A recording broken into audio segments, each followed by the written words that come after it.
Bismillahirrahmanirrahim. Today we have organized an event to remember the people of Kashmir in the control of Indian state. We had a lot of guests who spoke about Kashmir, and it's important that we all help these people. These people, we are locked up a couple of days and we were all crying. And look at these people, they've been locked up for the last 2 years. They can't go out, no communication links, no one to talk to, no one to, there's nothing, no speech freedom or any other freedom. And I think we all need to work together to help these people. The situation in Kashmir is just as bad as before. It's sad to be here. Shouldn't have been this long. And we talk about lockdowns in here, Blackburn, Lancashire, across the country. The severity of the lockdown in occupied Kashmir is absolutely beyond words, in the sense that this is the harshest conditions to live in. It is an open air prison. That is the reality. You don't need to take my word for it. Take the words of the human rights organisations such as Amnesty International, Human Rights Watch, and the United Nations Human Rights Council.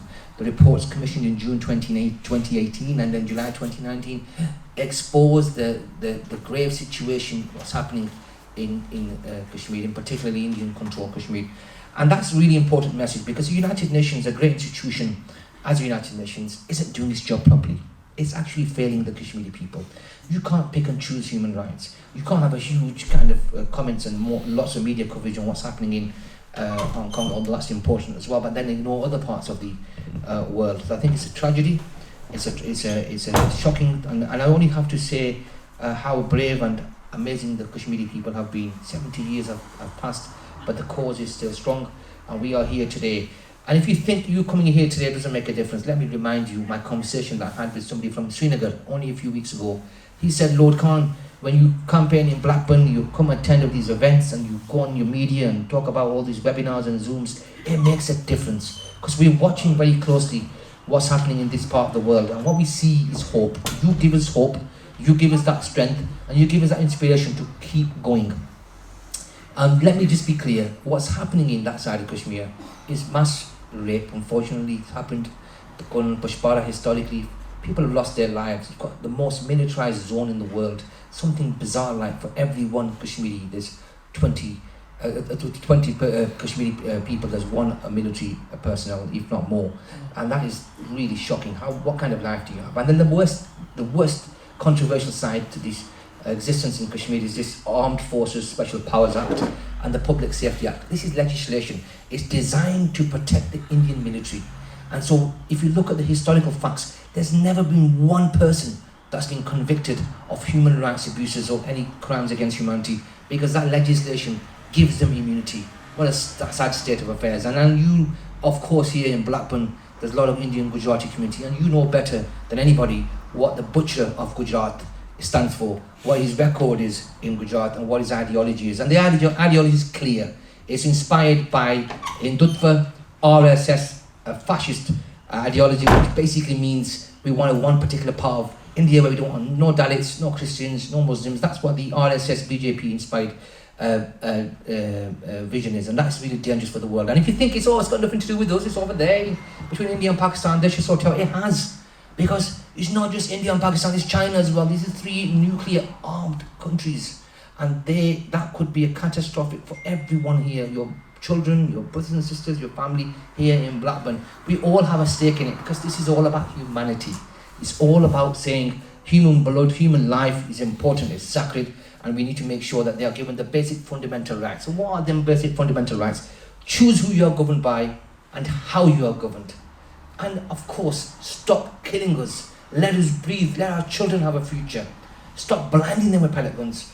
And so the mass graves that are being uncovered day by day, it's a real sad state of affairs. People have lost their lives, sacrificed. And I must say, a really important point is every opportunity you should get. And I know Blackburn's been very vocal, led by Councillor Mohammed Hania, and I know everyone has been very strongly condemning what's happening through the council resolutions.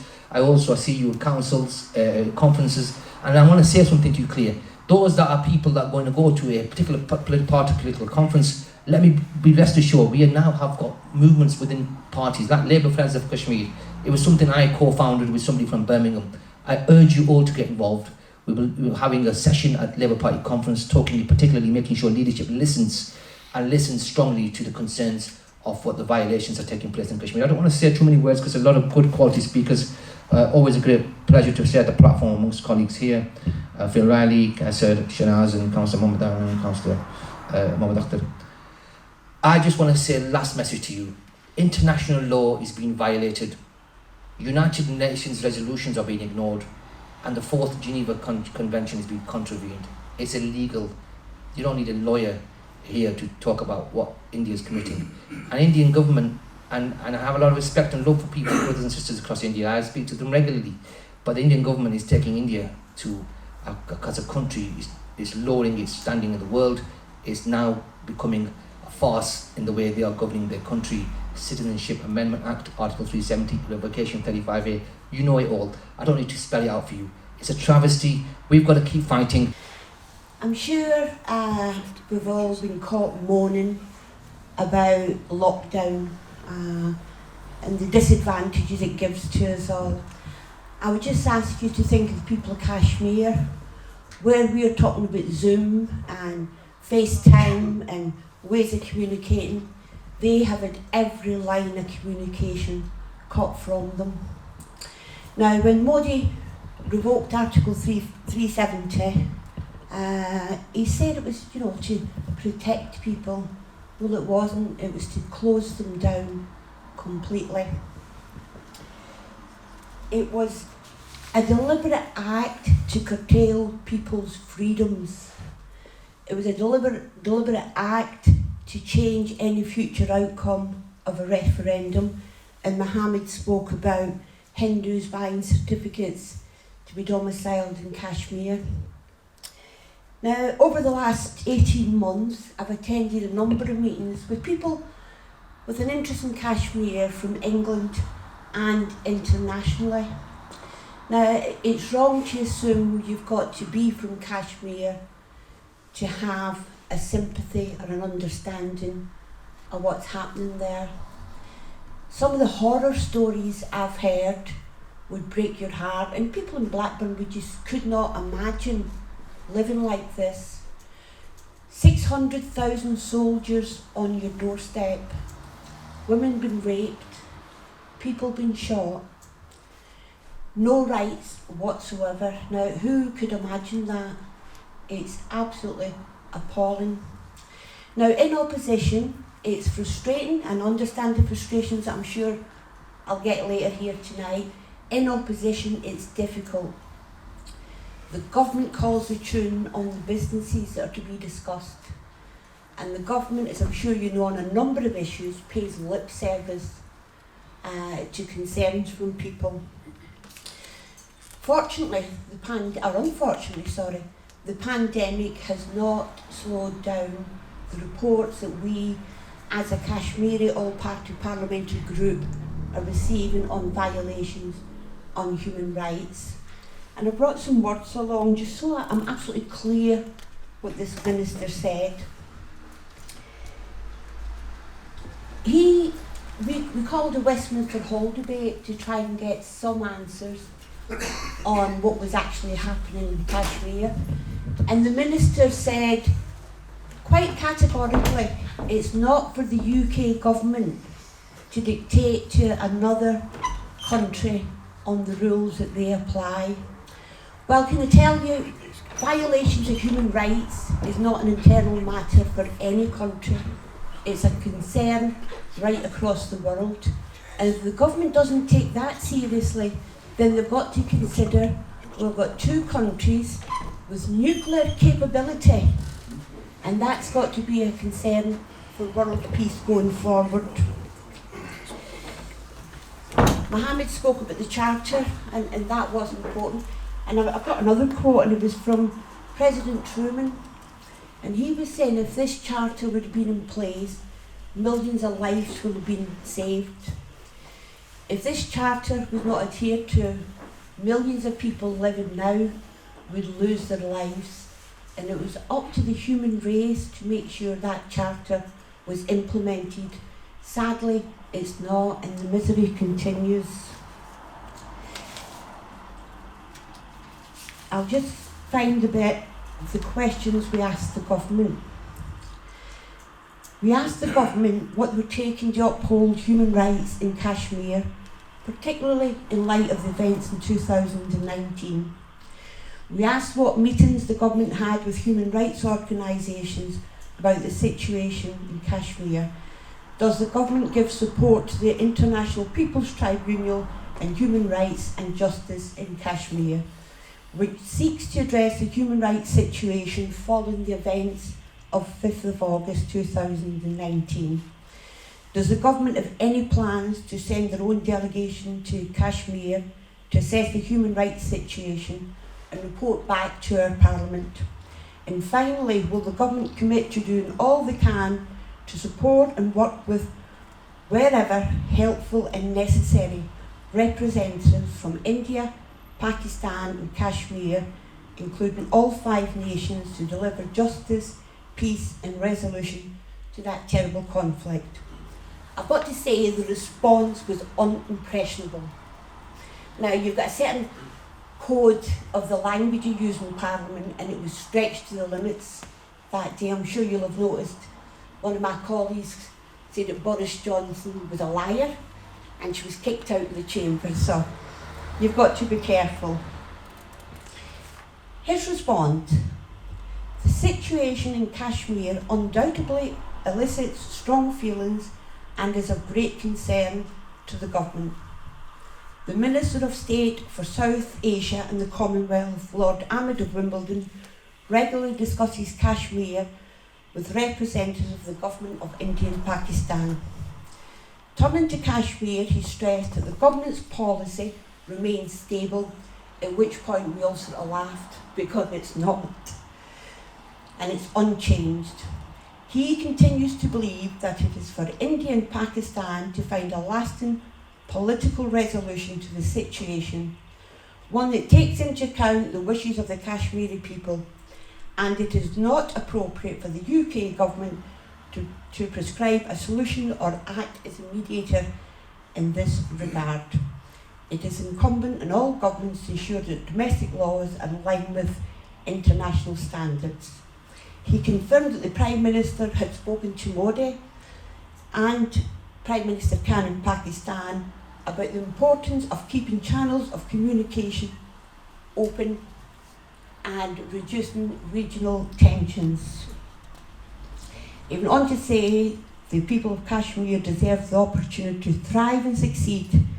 So more broadly, we welcome the commitment that the Indian government has made to the economic and social development of Indian-administered Kashmir. What a lot of nonsense.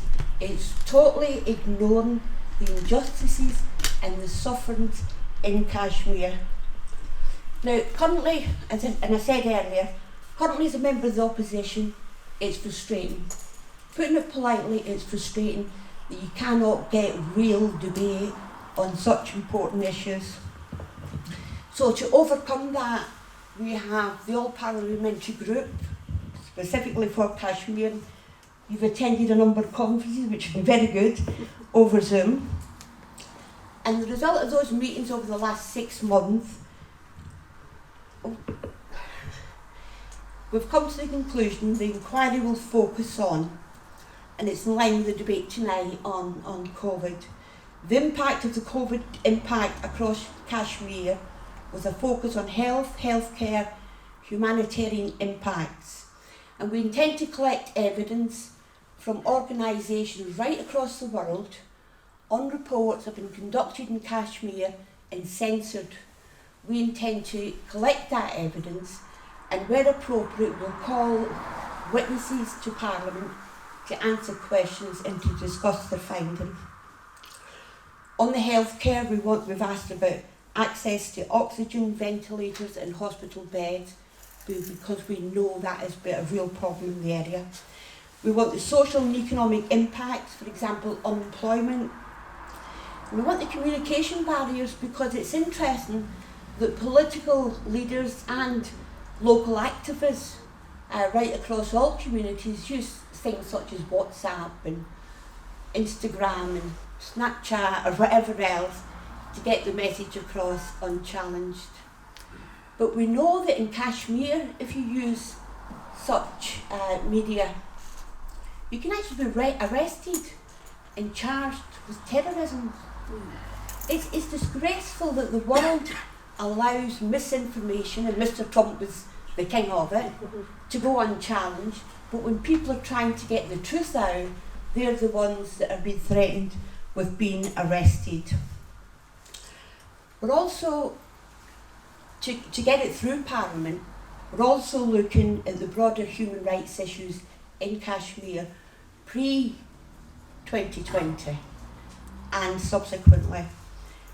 We're looking at the impact on families, and I know from Blackburn, a number of families obviously worried about their families in Kashmir and the difficulty getting communications and resources through. We're looking at the impact of the changes in the UK's government's allocation to foreign aid, what's been the impact on Kashmir, the adequacy and speed of the COVID vaccination. I need that one. And how the UK government and appropriate international bodies are monitoring the situation. So we're hoping with this broad remit, we're giving everybody the opportunity to come in and have their say. We will then sort of rifle through that and pick up the bits that we think are important, and will have the biggest impact for a proper debate on the floor of the chamber. Now, the call for evidence ended on the 31st of May, and over the summer that's been analysed by staff from the Labour Party in Parliament. So in summary, we are looking at the three pieces of work from the committee: an inquiry into how COVID is impacting affected areas such as Kashmir, an inquiry into developing a sustainable peace process where Kashmiris are at one, sorry, but we're currently interviewing high profile figures, and I know you have introduced us to quite a few who's got very clear views on what's happening.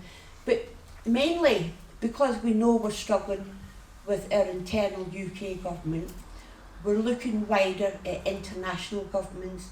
We've already started discussing a peace process with the UN, and hopefully by the end of the year this all will be sort of brought together, and there'll be damning evidence to prove and embarrass governments, not only our government, but right across the world, that we cannot continue to stand by and see violations, no matter where they are, no matter who they're by. It's wrong. Life is valuable, and we should respect and support everyone else's rights, and we should want to ensure that everyone has the same rights as we have. Now, Kashmir has been on 72 years, which, believe it or not, is even older than Bill Riley. And the tact we've had, despite a number of UN resolutions, the tact we've had has not worked. The COVID impact allowed further violations, but it's also given us an opportunity to open up, examine and challenge. And I can assure you, as your Member of Parliament, I was in the fight for Kashmir long before I was an MP, as I was for Palestine, as I was for Northern Ireland, because I believe in basic human rights, I believe in people having equal opportunities, and I believe people should have freedoms of religion, of their healthcare, of their education of their children. Choice is important. We'll always get disagreements, but there's always a way for people to come together and find a solution if that's what they want. The problem with politics is to find that solution, people are scared to upset someone who they consider a friend, and that's not good enough, because you're masking problems and just letting them grow for the future. It's actually great to see so many friends here, friends of Kashmir. It's wonderful to see that we've got a mix between the young and the old. And those people that are perhaps, I wasn't looking to you, Phil. Kate's given a very good and I think in-depth analysis of what's happening and where we're at. But she's a parliamentarian and she probably has to use certain words of political correctness. I am not a parliamentarian, so I'm not going to use words of political correctness. The fact that we got such a response from the government in relation to Kashmir is not just undespicable, it's actually disgusting. It's disgusting in the sense that after 7 decades of atrocities, murders, rapes, abductions, pellet guns, children being massacred, that a government takes no responsibility when it comes to human rights violations. This is not a political debate. This is not a political cause. This is no longer a political narrative.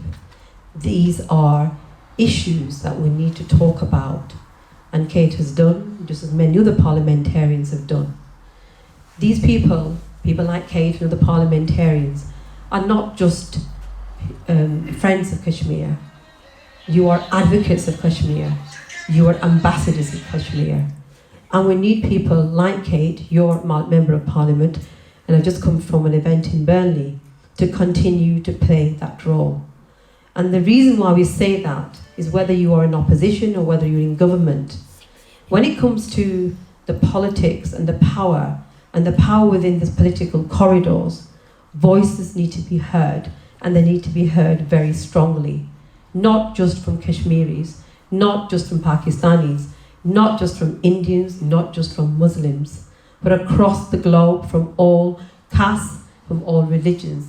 The Sikh community have been strong advocates of Kashmir. The Hindu community have been strong advocates of Kashmir. The Jewish community and our brothers and sisters from the Christian community and non-faith groups have all been strong advocates of Kashmir. A few weeks ago, we were stood side by side talking about the Palestinian cause and how we wanted to make sure that the voices of Palestinians were heard. And a few weeks before that, we were stood side by side talking about Black Lives Matter. Kashmiri lives matter, and they matter now more than ever before. Because after 7 decades of atrocities, we now are facing 2 years of lockdown. On the 3rd of August, just a few days ago, 2 days ago, a curfew was then a third thing that they did there. How can you have a curfew after 7 decades of atrocities, 2 years of a lockdown? When you stop someone from breathing, when you suffocate them, what do? They fight. The only person, the only being that can stop you from breathing is Allah subhanahu wa ta'ala. That's what we believe as Muslims. So when someone tries to suffocate you and pushes you down and down and down, what do? You fight back. You fight back with all the power from your soul, from your heart, from your mind. And that's what the people of Kashmir are doing. From young people like Burhan Wani, who was a student. You probably have children or grandchildren of his age. What did he believe in? He believed in fighting for the cause. Just an ordinary young man. He wasn't a politician. We made him into a martyr, but he was an ordinary human being. And that's all it takes. Wajid said earlier, Lord Wajid said earlier in Burnley, that someone asked him, what does it take? What is the qualification of someone speaking for Kashmir? Because he's not a Kashmiri. And we all agree that the only one qualification that it takes to speak for the people of Kashmir is being human. If you are human, you speak for the people of Kashmir, because that's what it's about. It's about human rights. And that's what we all believe in. As good people, no matter what your affiliation is, no matter what political party you belong to, no matter where you come from, whether you are poor, whether you are rich, whether you are old or whether you are young. This is what we believe in as good people. And we will continue to do that. People who are involved in media, whether it be you have a small platform or you have a large platform, you are all influencers. You make that influence. And I ask you, I urge you, and I beg you that today, when you go back, you speak to your children, you speak to your grandchildren, you speak to your sisters, your daughters, the people out there. You share your picture, you share what you say, and you make sure that the voice of Kashmiris is never forgotten. Because we will make sure, and I'm sure people like Kate and other parliamentarians and the councillors here, the activists here, the loyal supporters of such causes continue to raise that voice. Because if we don't do that, then we are not just doing a disservice to the community, but I'm sure we will think back one day in the future and look back and say, what did we do? And it's a sad state of affairs that we feel that we can't do that, whether we are in opposition or whether we feel that we have no powers. Because the biggest power that we have right now, the biggest power that moves movements is your voice, and it is in fact other medias. And if we use them correctly, not just putting nice selfies of going to a wedding or looking wonderful on a day out with your children, we can make that difference. So please do that and never be silenced, because we will continue to be the voice. One of the points